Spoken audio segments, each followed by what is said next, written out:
Chapter 11. Cultural Development in India, 1300 to 1500. The establishment of the Delhi Sultanate towards the beginning of the 13th century may be said to mark a new phase in the cultural development of the country. When the Turks came to India, they not only had a well-defined faith in Islam to which they were deeply attached, they also had definite ideas of government, art, architecture, etc. The interaction of the Turks with the Indians who held strong religious beliefs and had well-developed ideas of art, architecture, and literature resulted, in the long run, in the development of a new enriched culture. But the process was a long one, of destruction followed or accompanied by periods of construction. Mutual misunderstanding and strife is always present when the two sides have strongly held views. More significant, however, were the efforts at mutual understanding which ultimately led to a process of assimilation in many fields, such as art and architecture, music, literature, and even in the fields of customs and ceremonies, rituals and religious beliefs, science and technology. However, the elements of confrontation and conflict remained strongly entrenched in both the communities. The process of assimilation and convergence, therefore, had many ups and downs, and varied from region to region, from field to field and from period to period. Architecture. One of the first requirements of the new rulers was houses to live in, and to have places of worship. They at first converted some temples and other existing buildings into mosques. Examples of this are the Quwwatul Islam Mosque near the Kuthub Minar in Delhi, and the building at Ajmer called Arhai Dinka Jhompada. The former had been a temple, the latter had been a monastery. The style of decoration used on these arches is very interesting. No human or animal figures were used since it was considered to be un-Islamic to do so. Instead, they used scrolls of flowers and verses of the Quran which were intertwined in a very artistic manner. Soon, the Turks started constructing their own buildings.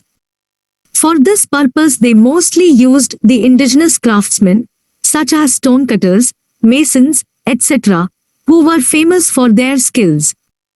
Later, some master architects came to India from West Asia. In their buildings, the Turks used the arch and the dome on a wide scale.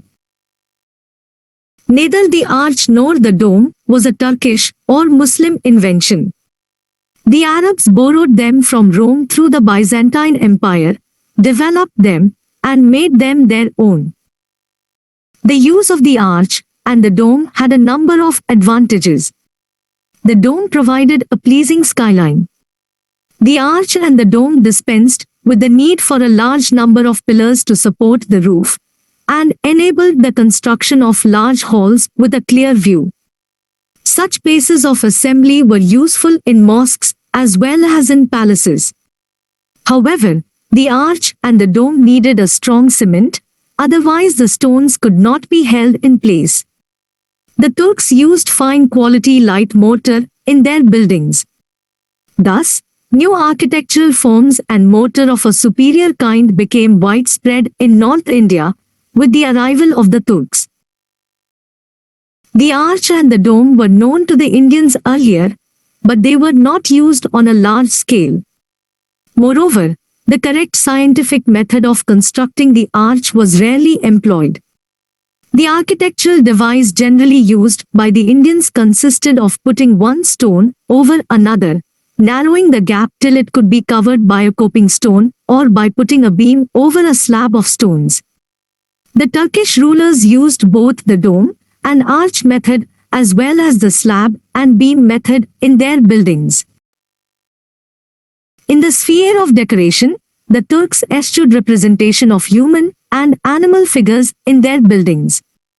Instead, they used geometrical and floral designs, combining them with panels of inscriptions containing verses from the Quran. Thus, the Arabic script itself became a work of art. The combination of these decorative devices was called arabesque.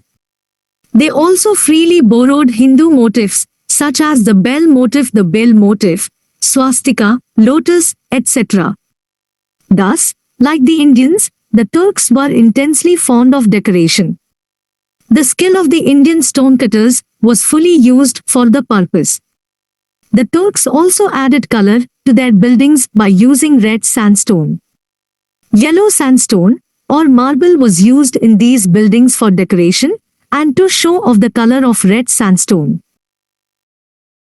The most magnificent building constructed by the Turks in the 13th century was the Kuthub Minar. It was begun by Aibak and completed by Iltutmish. It is wrong to think that it was dedicated to the Sufi saint Kutubuddin Bakhtiyar Kaki, the venerated saint of Delhi, since it was not called at the time as Kuthub Minar but the Quwwatul Islam Mosque. Although traditions of building towers are to be found both in India and West Asia, the Kuthub Minar is unique in many ways. It derives its effect mainly from the skillful manner in which the balconies have been projected yet linked with the main tower, the use of red and white sandstone and marble in panels and in the top stages, and the ribbed effect. The Kalgi period saw a lot of building activity. Alauddin built his capital at Siri, a few kilometers away from the site around the Qutub. He added an entrance door to the Qutub. This door, which is called the Alai Darwaza, has arches of very pleasing proportions. It also contains a dome which, for the first time, was built on correct scientific lines. There was great building activity in the Tughlaq period, which marked the climax of the Delhi Sultanate as well as the beginning of its decline. Gazadeen and Muhammad Tughlaq built the huge palace fortress complex called Tughlaqabad. By blocking the passage of the Yamuna, a huge artificial lake was created around it. The Tomb of Gazadeen marks a new trend in architecture. To have a good skyline, the building was put upon a high platform. Its beauty was heightened by a marble dome. A striking feature of the Tughlaq architecture was the sloping walls. This is called batter and gives the effect of strength and solidity to the building. A second feature of the Tughlaq architecture was the deliberate attempt to combine the principles of the arch and the lintel and beam in their buildings. This is found in a marked manner in the buildings of Firuz Tughlaq. The Hauz Khas was a pleasure resort and had a huge lake around it. It also had a madrasa. The same is to be found in some buildings of Firuz Shah's new fort, which is now called the Kotla. The Tughlaqs did not generally use the costly red sandstone in their buildings but the cheaper and more easily available grey stone. Since it was not easy to carve this type of stone, the Tughlaq buildings have a minimum of decoration. But the decorative device found in all the buildings of Firuz is the lotus. Many grand mosques were also built in this period. What is worth noting is that, by this time, an independent style of architecture had emerged in India, combining many of the new devices brought by the Turks with the indigenous forms. The Lodis developed this tradition further. Both the arch and the lintel and beam are used in their buildings. Balconies, kiosks and eaves of the Rajasthani Gujarati style are also used. Another device used by the Lodis was placing their buildings, especially tombs, on a high platform, thus giving the building a feeling of size as well as a better skyline. Some of the tombs were placed in the midst of gardens. The Lodi Garden in Delhi is a fine example of this. Some of the tombs were of an octagonal shape. Many of these features were adopted by the Mughals later on, and their culmination is to be found in the Taj Mahal built by Shah Jahan. By the time of the breakup of the Delhi Sultanate, individual styles of architecture had also developed in the various kingdoms in different parts of India. Many of these, again, were powerfully influenced by the local traditions of architecture. This, as we have seen, happened in Bengal, Gujarat, Malwa, the Deccan, etc. During the 14th and 15th centuries, the style of architecture evolved in Delhi under the Tughlaqs was carried forward and modified in the various regional kingdoms. Thus, there was an outburst of building activity, marked by the growth of many styles of architecture in different parts of the country. Religious ideas and beliefs. Islam was not a stranger in India when the Turks established their empire in North India. Islam had been established in Sindh from the 8th century and the Punjab from the 10th century. Arab travelers had settled in Kerala between the 8th and 10th centuries. During this period, Arab travelers and Sufi Saints traveled in different parts of India. Al-Biruni's book Kitabul Hind and other writings had familiarized the learned sections in West Asia about Hindu ideas and beliefs. The influence of Buddhism and Vedantic ideas on Islamic thinking has been a subject of considerable debate among scholars. Remnants of Buddhist monasteries, stupas, and images of the Buddha found in Afghanistan and parts of Central Asia, particularly along old trade routes, show the extent of Buddhist influence in these areas at one time. While it is difficult to determine the precise extent of the influence of Indian philosophic ideas, it is hardly disputable that both Greek and Indian ideas, in different proportions, made a definite contribution to the development of Islamic philosophy in its formative phase. These ideas provided the background to the rise of the Sufi movement which, after its establishment in India after the 12th century, influenced both the Muslims and the Hindus and, thus, provided a common platform for the two. However, scholars believe that while various rituals and practices, including yogic practices, were freely drawn upon from Hinduism by the early Sufis and assimilated into their system, their basic ideological structure remained Islamic. The Sufi movement. Mystics, who are called Sufis, had risen in Islam at a very early stage. Most of them were persons of deep devotion, who were disgusted by the vulgar display of wealth and degeneration of morals following the establishment of the Islamic Empire. Hence, these saints wanted to have nothing to do with the state, a tradition which continued later on. Some of the early Sufis, such as the woman mystic Rabia, d. 8th century, and Mansur bin Hallaj, d. 10th century, laid great emphasis on love as the bond between God and the individual soul. But their pantheistic approach led them into conflict with the orthodox elements who had Mansur executed for heresy. Despite this setback, mystic ideas continued to spread among the Muslim masses. Around this time, the Sufis were organized in 12 orders or silsilas. A silsila was generally led by a prominent mystic who lived in a khanqa or hospice along with his disciples. The link between the teacher or peer and his disciples or murids was a vital part of the Sufi system. Every peer nominated a successor or wali to carry on his work. The monastic organization of the Sufis, and some of their practices, such as penance, fasting and holding the breath, are sometimes traced to the Buddhist and Hindu yogic influence. Buddhism was widely prevalent in Central Asia before the advent of Islam, and the legend of the Buddha as a saintly man had passed into the Islamic legend. Yogis continued to visit West Asia even after the advent of Islam, and the yogic book, Amrit Kund, had been translated into Persian from Sanskrit. Thus, Hindu and Buddhist practices and rituals seem to have been absorbed and assimilated by the Sufis even before they came to India.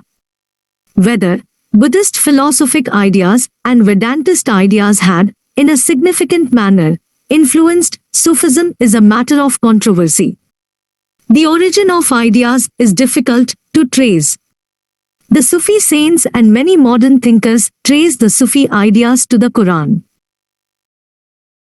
What is important to note here is that, irrespective of origin, there were many similarities in the ideas of the Sufis and the Hindu yogis and mystics about the nature of God and his relationship with the soul and the material world. This provided a basis for mutual toleration and understanding. The Sufi orders are broadly divided into two Bishara, that is, those which followed the Islamic law, Shara, and Bishara, that is, those which were not bound by it. Both types of orders prevailed in India, the latter being followed more by wandering saints. Although these saints did not establish an order, some of them became figures of popular veneration, often for the Muslims and Hindus alike. The Chishti and Suharwardi silsilas of the Bishara movements only to acquired significant influence and following in North India during the 13th and 14th centuries. These were the Chishti and Suharwardi silsilas. The Chishti order was established in India by Khwaja Muinuddin Chishti, who came to India around 1192. After staying for some time in Lahore and Delhi, he finally shifted to Ajmer, which was an important political center and already had a sizable Muslim population. Among the disciples of Sheikh Muinuddin, died in 1235, were Bakhtiyar Kaki and his disciple Fariduddin. Fariduddin confined his activities to Hansi and Ajodhan in modern Haryana and the Punjab, respectively. His outlook was so broad and humane that some of his verses are later found quoted in the Adigranth of the Sikhs. The most famous of the Chishti saints, however, were Nizamuddin Auliya and Nasiruddin Chiragaidali. These early Sufis mingled freely with people of the lower classes, including the Hindus. They led a simple, austere life and conversed with people in Hindavi, their local dialect. These Sufi saints made themselves popular by adopting musical recitations called Sama to create a mood of nearness to God. Moreover, they often chose Hindi verses for the purpose, since they could make a greater impact on their listeners. Nizamuddin Auliya adopted yogic breathing exercises, so much so that the yogis called him a Siddh or perfect. The Suharwardi order entered India at about the same time as the Chishtis, but its activities were confined largely to the Punjab and Multan. The most well-known saints of the order were Sheikh Shihabuddin Suharwardi and Hamiduddin Nagori. Unlike the Chishtis, the Suharwardi saints did not believe in leading a life of poverty. They accepted the service of the state, and some of them held important posts in the ecclesiastical department. The Chishtis, on the other hand, preferred to keep aloof from state politics and shunned the company of rulers and nobles. Nevertheless, both helped the rulers in their own way by creating a climate of opinion in which people belonging to different sects and religions could live in peace and harmony.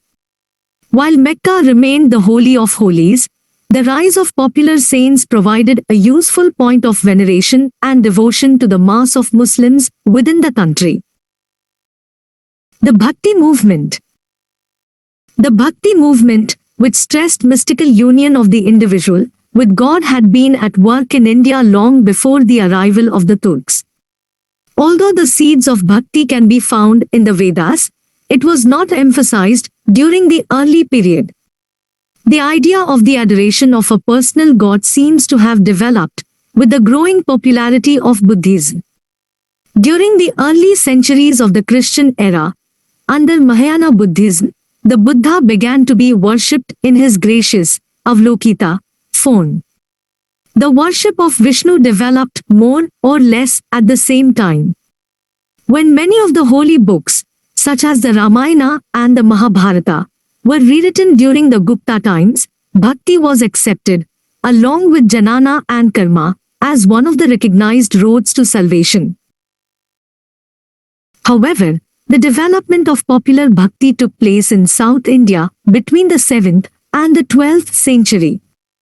As has been noticed earlier, the Saiva Nayanars and the Vaishnavite Alvars disregarded the austerities preached by the Jains and the Buddhists and preached personal devotion to God as a means of salvation. They disregarded the rigidities of the caste system and carried their message of love and personal devotion to God to various parts of South India by using the local languages. Although there were many points of contact between South and North India, the transmission of the ideas of the Bhakti Saints from South to North India was a slow and long drawn-out process. Oddly enough, the very reasons which made the Nayanars and Alvars popular in the South limited their appeal outside the area, yes, the fact that they preached and composed in the local languages. Sanskrit was still the vehicle of thought in the country. The ideas of bhakti were carried to the north by scholars as well as by saints. Among these, mention may be made of the Maharashtrian saint, Namdeva, who flourished in the first part of the 14th century, and Ramananda, who is placed in the second half of the 14th and the first quarter of the 15th century. Ramananda, who was a follower of Ramanuj, was born at Prayag, Allahabad, and lived there and at Banaras. He substituted the worship of Rama in place of Vishnu. What is more, he taught his doctrine of bhakti to all the four varnas. He enrolled disciples from all castes, including the low castes. Thus among his disciples was Ravidas, who was a cobbler by caste, Kabir, who was a weaver, Sen, who was a barber, and Sadhana, who was a butcher. Namdeva was equally broad-minded in enrolling his disciples. These coincided with the Islamic ideas of equality and brotherhood which had been preached by the Sufi Saints. People were no longer satisfied with a religion which only emphasized ceremonies and forms. They wanted a religion which could satisfy both their reason and emotions. It was due to these factors that the Bhakti movement became a popular movement in North India during the 15th and 16th centuries. Among those who were most critical of the existing social order and made a strong plea for Hindu-Muslim unity, the names of Kabir and Nanak stand out. There is a good deal of uncertainty about the dates and early life of Kabir. Legend has it that he was the son of a Brahmin widow who abandoned him after his birth, and that he was brought up in the house of a Muslim weaver. Kabir, who is generally placed in the 15th century, emphasized the unity of God. He strongly denounced idol worship, pilgrimages, bathing in holy rivers, or taking part in formal worship, including namaz. Nor did he consider it necessary to abandon the life of a householder for the sake of a saintly life. Though familiar with yogic practices, he considered neither asceticism nor book knowledge important for true knowledge. He rejected those features of Hinduism and Islam which were against this spirit, and which were of no importance for the real spiritual welfare of the individual. Kabir strongly denounced the caste system, especially the practice of untouchability, and emphasized the fundamental unity of man. He was opposed to all kinds of discrimination between human beings, whether on the basis of castes, or religion, race, family or wealth. His sympathies were decidedly with the poor with whom he identified himself. However, he was not a social reformer, his emphasis being reform of the individual under the guidance of a true guru or teacher. Guru Nanak, from whose teaching the Sikh religion was derived, was born in a Khatri family in the village of Talwandi, now called Nankana, on the bank of the river Ravi in 1469. Although married early and trained in Persian to take his father's profession of accountancy, Nanak showed a mystic contemplative bent of mind and preferred the company of saints and sadhus. Sometime later, he had a mystic vision and forsook the world. He composed hymns and sang them to the accompaniment of the rabab, a stringed instrument played by his faithful attendant, Mardana. It is said that Nanak undertook wide tours all over India, and even beyond it, to Sri Lanka in the south and Mecca and Medina in the west. He attracted a large number of people towards him, and his name and fame had spread far and wide before his death in 1538. Like Kabir, Nanak laid emphasis on the one God, by repeating whose name and dwelling on it with love and devotion one could get salvation without distinction of caste, creed or sect. However, Nanak laid great emphasis on the purity of character and conduct as the first condition of approaching God and the need of a guru for guidance.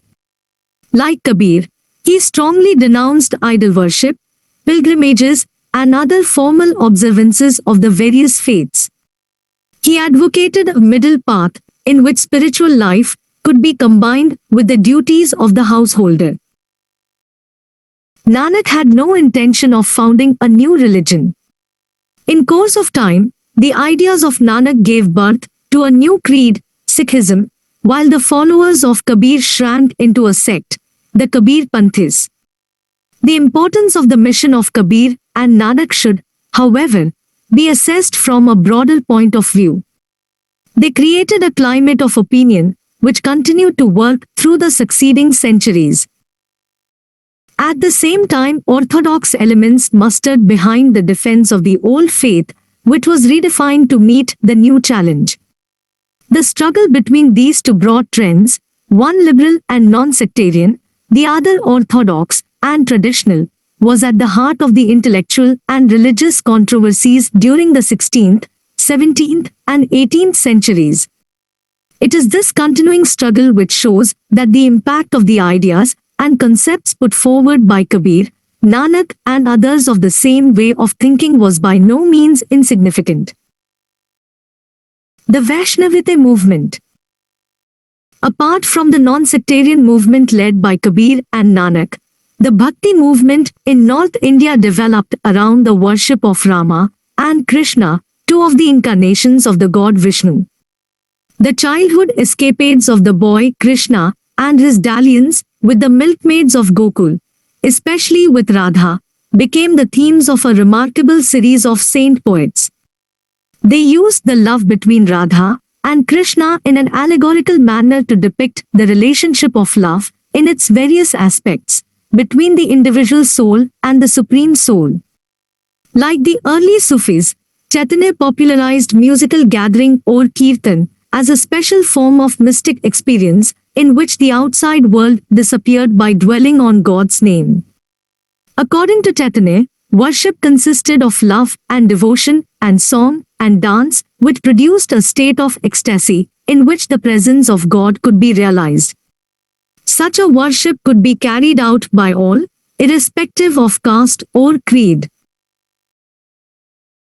The writings of Narsingha Mehta in Gujarat, of Meera in Rajasthan, of Surdas in western Uttar Pradesh, and of Chaitanya in Bengal and Orissa reached extraordinary heights of lyrical fervor and of love which transcended all boundaries, including those of caste and creed.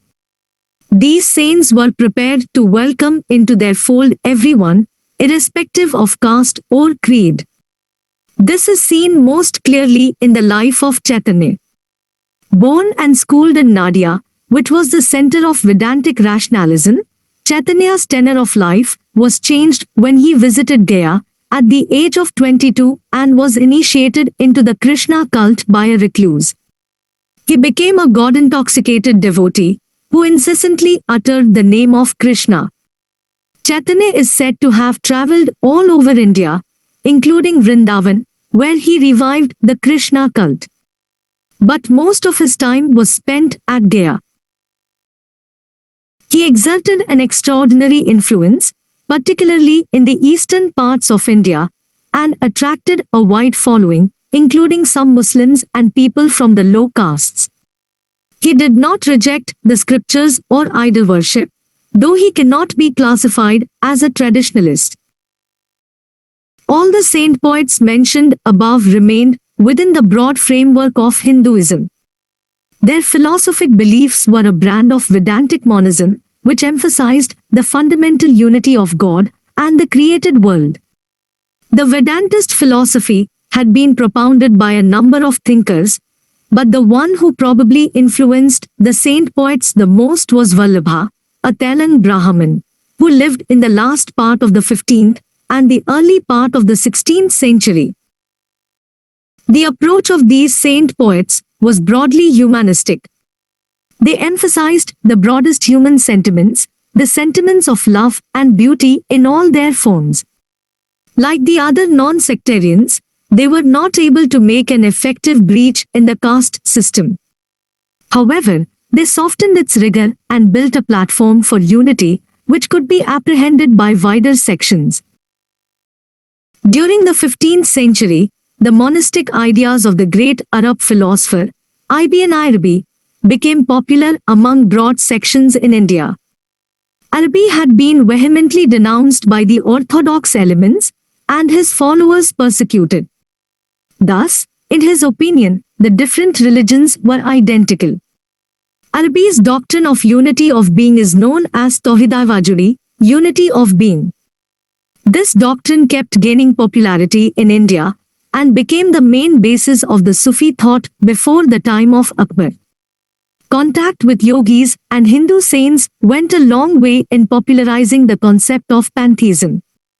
The Indian Sufis started taking more interest in Sanskrit and Hindi, and a few of them, including Malik Muhammad Jaisi, composed their works in Hindi. The Bhakti songs of the Vaishnavite saints written in Hindi and other languages touched the hearts of the Sufis more than Persian poetry did.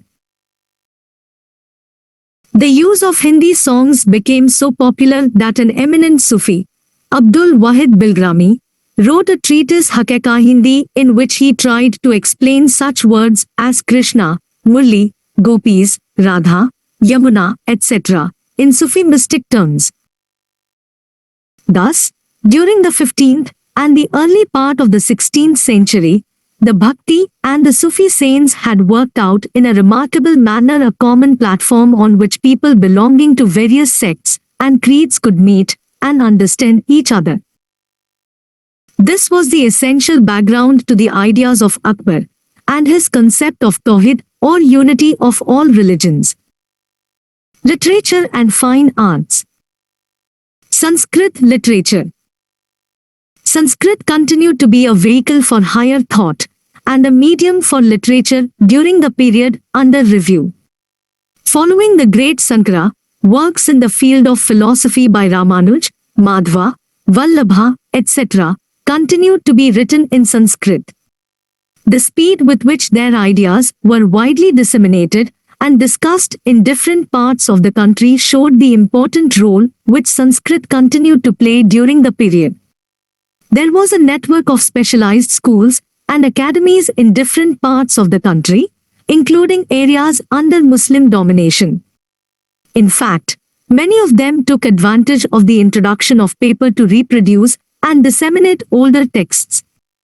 Thus, some of the oldest available texts of the Ramayana and the Mahabharata written on paper belong to the period between the 11th and 12th century. Besides philosophy, works in the field of kavya, poetical narrative, drama, fiction, medicine, astronomy, music, etc. continued to be written in Sanskrit. A large number of commentaries and digests on the Hindu law, Dharmashastras, were prepared between the 12th and the 16th century. The great Mitakshara of Vigyaneshwar, which forms one of the two principal Hindu schools of law, cannot be placed earlier than the 12th century. Another famous commentator was Chandeshwar of Bihar, who lived in the 14th century. The Jains, too, contributed to the growth of Sanskrit. Hemchandra Suri was the most eminent of these. Little attempt was made to translate Islamic works or Persian literature into Sanskrit. Possibly, the only exception was the translation of the love story of Yusuf and Zulaikha written by the famous Persian poet, Jami, and translation of works on the astrolabe, used in navigation and astrology. Arabic and Persian literature. Although the greatest amount of literature and scientific works produced by the Muslims was in Arabic, which was the language of the Prophet. However, the Turks who came to India were deeply influenced by the Persian language, which had become the literary and administrative language of Central Asia from the 10th century onwards. In India, the use of Arabic remained largely confined to a narrow circle of Islamic scholars and philosophers, most of the original literature on the subject being written in Arabic. In course of time, digests of the Islamic law were prepared in Persian with the help of Indian scholars.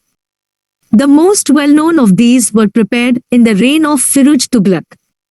But Arabic digests continued to be prepared, the most famous of these being the Fatwa-i-Alamgiri, or the digest of laws prepared by a group of jurists in the reign of Aurangzeb. With the arrival of the Turks in India during the 10th century, a new language, Persian, was introduced in the country. There was a resurgence of the Persian language in Iran and Central Asia from the 10th century onwards, and some of the greatest poets of the Persian language, such as Firdausi and Sadi, lived and composed their works between the 10th and 14th centuries. From the beginning, the Turks adopted Persian as the language of literature and administration in the country.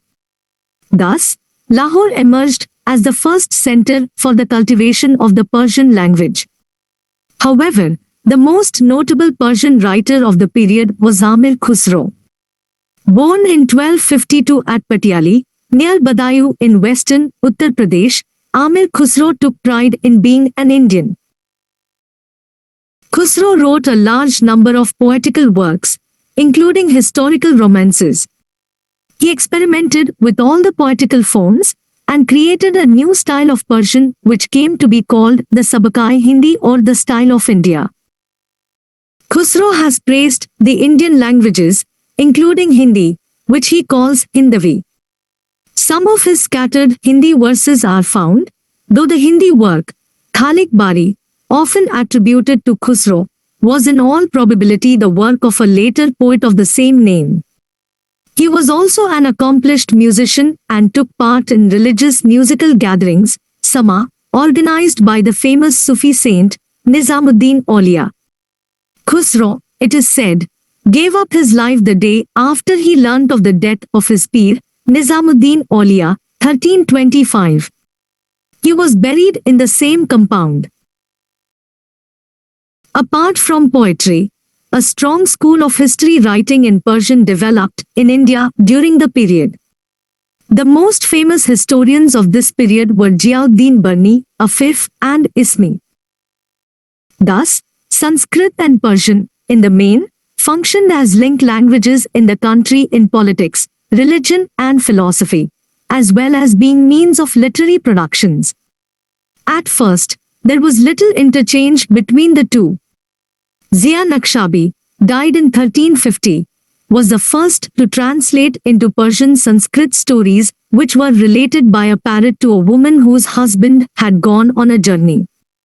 This book, Tuti Nama, Book of the Parrot, written in the time of Muhammad Tughlaq, proved very popular and was translated from Persian into Turkish and into many European languages as well. He also translated the old Indian treatise on sexology, the Kok Shastra, into Persian. Later, in the time of Firuz Shah, Sanskrit books on medicine and music were translated into Persian. Sultan Jalalabad of Kashmir had the famous historical work Rajtarangini and the Mahabharata translated into Persian. At his instance, Sanskrit works on medicine and music were also translated into Persian. Recent research shows that some works on mathematics, astronomy, and medicine were translated into Sanskrit during the period. Regional languages.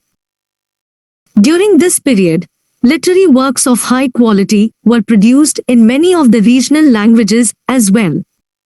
Many of these languages, such as Hindi, Bengali and Marathi, trace their origin back to the 8th century or so. Some others, such as Tamil, were much older. The rise to maturity of many of these languages and their use as means for literary works may be considered a striking feature of the medieval period. There were many reasons for this. Perhaps, with the loss of prestige by the Brahmins, Sanskrit also lost some of its prestige. The use of the common language by the Bhakti Saints was, undoubtedly, an important factor in the rise of these languages. Later, when the Delhi Sultanate broke up, local languages, in addition to Persian, continued to be used for administrative purpose in many of the regional kingdoms. Thus, literature in Telugu developed in South India under the patronage of the Vijayanagar rulers.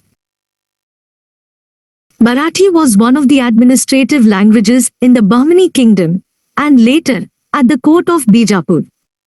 In course of time, when these languages had reached a certain stage of development, some of the Muslim kings gave them patronage for literary purposes also. Fine arts.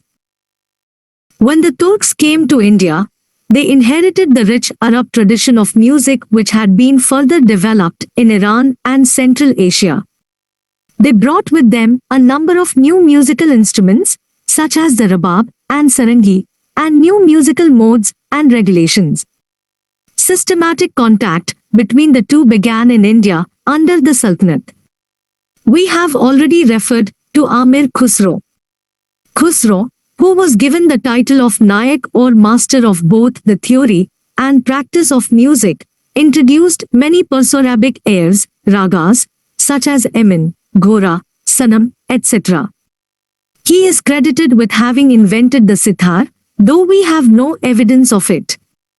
The tabla, which is also attributed to him, seems, however, to have developed during the late 17th or early 18th century.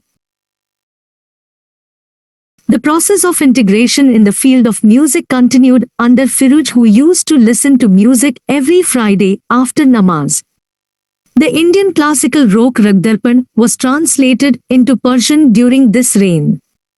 Musical gatherings spread from the abodes of the Sufis to the palaces of the nobles. Sultan Hussain Sharki, the ruler of Jaunpur, was a great patron of music. The Sufi saint, Pir Bodhan, is supposed to have been the second great musician of the age. Another regional kingdom, where music was highly cultivated, was the kingdom of Gwalior. Raja Man Singh of Gwalior was a great music lover. The workman Kautuhal, in which all the new musical modes introduced by the Muslims were included, was prepared under his aegis. We do not know at what time the musical modes in North India began to differ from those in the South. But there is little doubt that the differentiation was largely due to the incorporation of Perso-Arabic modes, airs and scales. A distinctive style of music, influenced in considerable measure by Persian music, developed in the Kingdom of Kashmir. After the conquest of Jaunpur, Sikandar Lodi followed its tradition of patronizing music on a lavish scale, a tradition which was adopted by the Mughal rulers later on.